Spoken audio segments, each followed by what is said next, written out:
In today's video, we're going to look at how royalties for online music streams work. Now, for anybody new to the concept of royalties, a royalty is basically an amount of money paid for the use of protected works. In our case, copyrighted works, songs. For music streaming, we can split royalties up into two streams. It's not going to get confusing. Into two categories. One, publishing royalties, which are royalties earned on the composition and which are further divided into two subcategories: performance royalties and mechanical royalties. And then the second main category is recording royalties, also known as master royalties. Now, these royalties are paid out to two different groups. Publishing royalties are paid to the composer and to the publisher, a 50-50 split for both performance and mechanical royalties. Recording royalties are paid to the artist and the record label. Now, I can hear your mind going, but wait, aren't songwriters and performing artists the same? Well, sometimes yes, and sometimes no. Let's look at an example before we continue. Back in late 1972, early 1973, Bob Dylan wrote a song called Knockin' on Heaven's Door.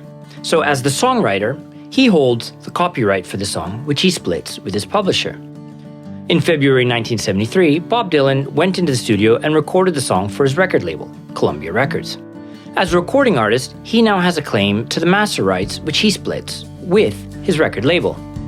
Now, Knockin' on Heaven's Door was a smash hit and has been covered by many great artists and has been played ad nauseum at open mic nights by countless acoustic guitar-wielding folk. Fast forward to 2015, and Rain goes into her studio and records a pretty unique version of the song, which is released through her label, Millionaire London Records. Now, she didn't write the original song, and therefore, the publishing rights for the composition remain with Bob Dylan, the songwriter. But Rain is now the artist who has recorded a new version of the song. Thus, as the artist for this version, she now earns master royalties whenever her version of Knockin' on Heaven's Door is streamed, while the publishing royalties still get paid out to Bob Dylan, as he is the songwriter. Hopefully this makes the distinction between songwriter and artist a little clearer. Just a quick caveat before we continue. In order to record and release a cover version of a song, you must obtain a license to do so. You can't necessarily just pop into a studio, record any version of any song you like, and release it. It could be a recipe for trouble. Although there are some exemptions. Topic for another video. So, now that we've hopefully cleared that up, there's also a bit of misinformation I've seen floating around about how the royalty pool is built. A number of comments I've seen have claimed that the DSPs first take their expenses out of the income, and then what's left is divvied up between the royalty pool and net profit for the DSPs, or digital service providers. However, this isn't true. If it were true, Spotify, Tidal Music, and so on would be operating in the black, which they have yet to do on a consistent basis. In a video from Spotify, they state that they pay out about 2/3 of their revenue out in royalties. This is paid out from all the revenue brought in from the premium and ad-supported tiers. Spotify keeps about 1/3, so 33%, roughly, and from this, Spotify has to cover all their expenses, including advertising, storage, bandwidth, and staff. And this model is, as far as I'm aware, pretty standard across the various DSPs. And now, back to our regular scheduled programming. So, how would a typical royalty payout work? Well, let's take a look using fictitious band The On-Fall's smash single, Go In and Work. The song was co-written by all four of the band members, and after signing to Epitaph Records, they borrowed some cash and went into the studio to record the song, which was released then on everybody's favorite streaming platform, Spotify, where it rose to the top of the charts. Now, a hardworking young teenager discovered Go In and Work while looking up songs on Spotify for his righteous, conservative playlist. And since the title sounded just too good to be true, he had to listen to it just to be sure that it was appropriate. Now, 35 seconds into the song, he's convinced that it's perfect for his playlist, so he adds it, continues his search. Since he played the song for more than 30 seconds, it triggered a royalty payment, which will be paid out at the end of the month. However, Spotify doesn't pay the artist directly. For performance rights, Spotify pays the performing rights organizations who, after taking their commission, if applicable, in turn pay the publishers and songwriters. Spotify pays out mechanical rights to, you guessed it, mechanical rights organizations or mechanical rights societies, who then pays out to publishers and songwriters.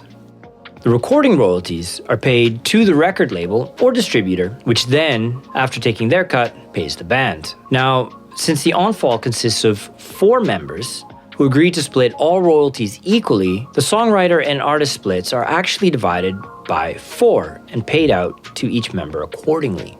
Now, this is more or less the royalty flow for on-demand, aka interactive streaming. However, for non-interactive streams, such as those on Pandora Radio or SiriusXM, where the listener cannot choose which songs they listen to, the royalty payout is slightly different. As with terrestrial radio, the play triggers a performance royalty payout that is paid to the songwriter and publisher. Now, since radio stations typically played from a CD or other mechanical medium that was then broadcast over air, the play doesn't trigger the reproduction of the song, and therefore mechanical royalties did not apply. And this idea has been carried over to non-interactive streams as well, even though it is likely that the song is loaded into a local buffer to ensure smooth playback, much the same as it is with interactive streaming platforms. Now, in most of the world, thanks to most of the countries signing the Rome Convention in 1961, a radio play triggers neighboring rights, i.e. the payout of recording royalties. The US had their own logic for not signing the Rome Convention, but with the loss of revenues due to piracy as a result of the internet, the US eventually introduced a little thing called digital performance royalties, which are essentially recording royalties for online non-interactive streams, but with a 5% cut that is paid into a fund for non-primary recording artists, so session musicians, backup singers, etc., were brought in to record specific parts. So side by side, these are the royalty flows for interactive and non-interactive online streams. Now, while there are some standard percentages which I may refer to in future videos, with this video I just wanted to show how the money travels and how it is split up, at least at its most basic level. The on-fall represents a fairly common scenario, a band consisting of 4 members who write and record their own music. But in the pop world, things can get considerably more complicated. Take Justin Bieber's Peaches, with 11 different songwriters listed in the credits and probably 5 artists receiving recording credits. The already small royalty splits can get considerably smaller. And that's it for this video. I hope you found it helpful, and if you like this video, please let me know with a like or a comment or both. Till next time, cheers.